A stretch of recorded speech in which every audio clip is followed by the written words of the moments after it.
E aí, meu amigo, tudo bem? Beleza? Estamos aqui para mais uma super videoaula de biologia com seu professor preferido, o professor Roque Alves, onde na aula de hoje nós vamos dar continuidade ao nosso estudo sobre a histologia, que é a parte da biologia responsável pelo estudo dos tecidos. Nós já aprendemos que nos animais, os animais possuem 4 tipos de tecidos. Lembra quais são? Tecido epitelial, tecido conjuntivo, tecido muscular e tecido nervoso. Nós já trabalhamos o tecido epitelial de revestimento e o tecido epitelial glandular, sobre as glândulas, certo? E nós atualmente estamos trabalhando o tecido conjuntivo.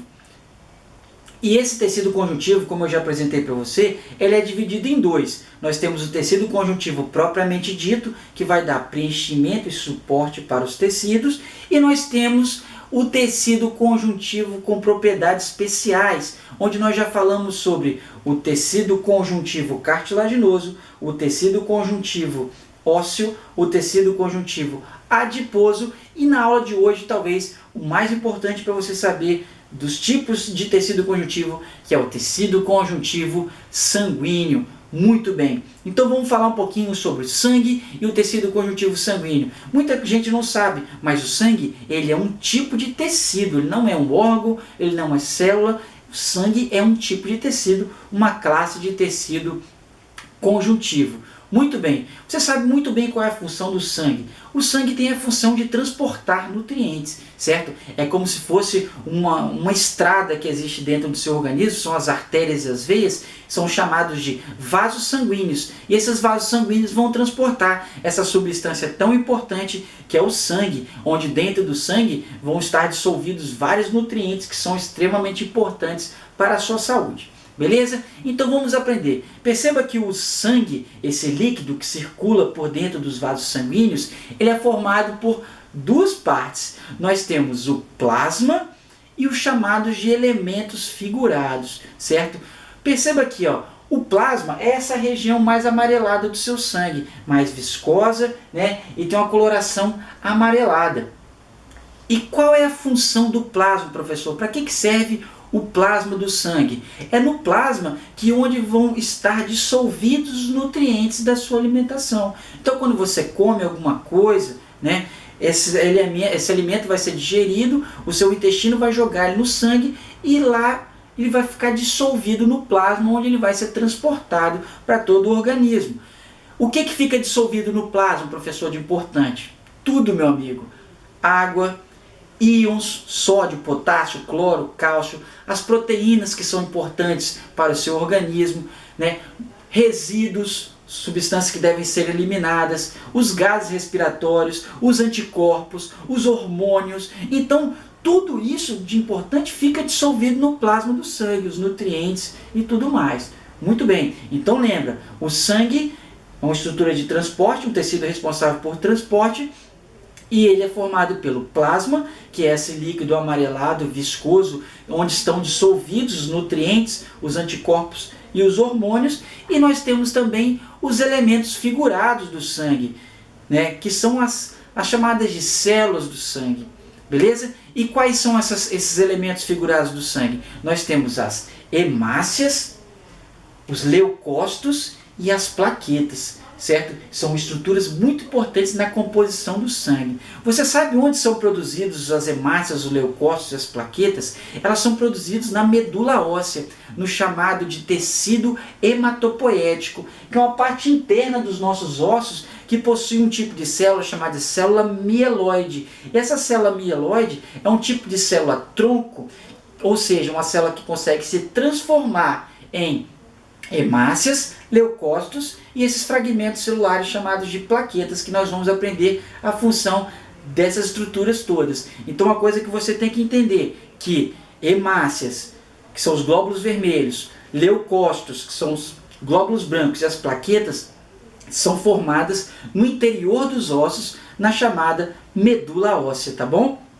E essa célula mieloide ela consegue se transformar nesses 3 tipos de tecidos, certo? Então, o que é mais importante você saber sobre o sangue é as características desses elementos figurados, dessas células que vão constituir o tecido conjuntivo sanguíneo. E nós vamos começar por uma célula muito famosa conhecida como hemácia, também chamado de glóbulo vermelho, também conhecido também como eritrócito. Muito bem, você sabe para que serve a hemácia? Então vamos aprender aqui, ó. As hemácias, os glóbulos vermelhos ou eritrócitos, eles vão possuir no seu interior uma proteína chamada de hemoglobina. A hemoglobina é uma proteína que possui uma coloração vermelha por causa do sal mineral ferro que faz parte da hemoglobina.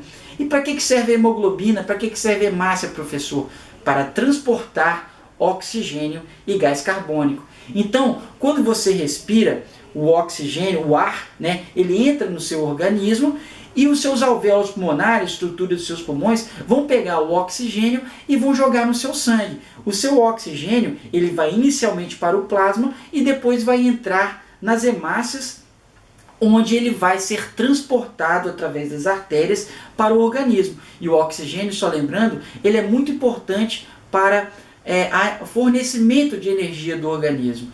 Perceba que as hemácias, elas têm esse formato côncavo característico. E a hemácia também é uma célula que não possui núcleo, diferente das outras células. O que faz com que a hemácia ela tenha um ciclo de vida mais curto, de cerca de 120 dias. Então, uma hemácia ela dura mais ou menos 120 dias.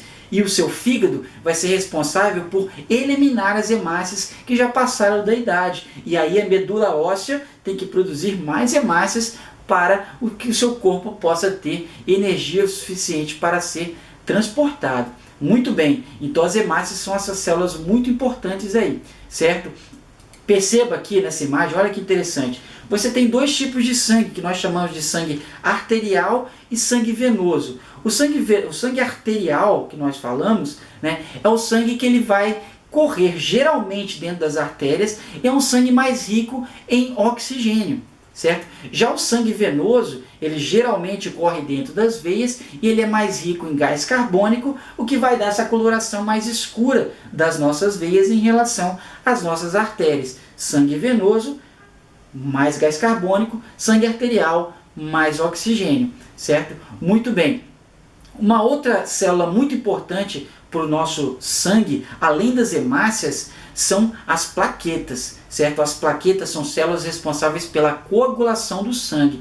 Então, quando você tem um corte, e esse corte vai fazer com que você tenha uma hemorragia, né, que é uma perda de sangue muito grande, as plaquetas são chamadas de fragmentos celulares que vão migrar para essa região onde aconteceu esse corte e assim evitar as hemorragias, certo? Então as hemorragias não podem acontecer, porque o sangue, você aprendeu, que tem muitos nutrientes. Então se você tiver um corte muito profundo e perder muito sangue, você pode morrer. Mas existem células no seu sangue, estruturas no seu sangue, que vão auxiliar nessa coagulação do sangue.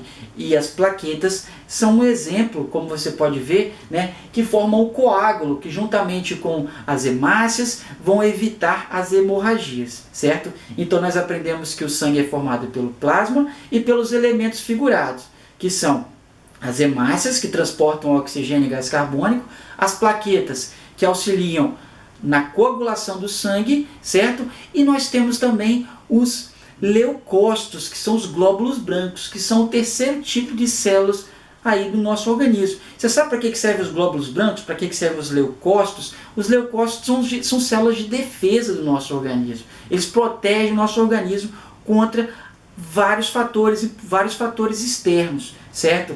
Então, aprendam aqui que existem vários tipos de glóbulos brancos, vários tipos de leucócitos.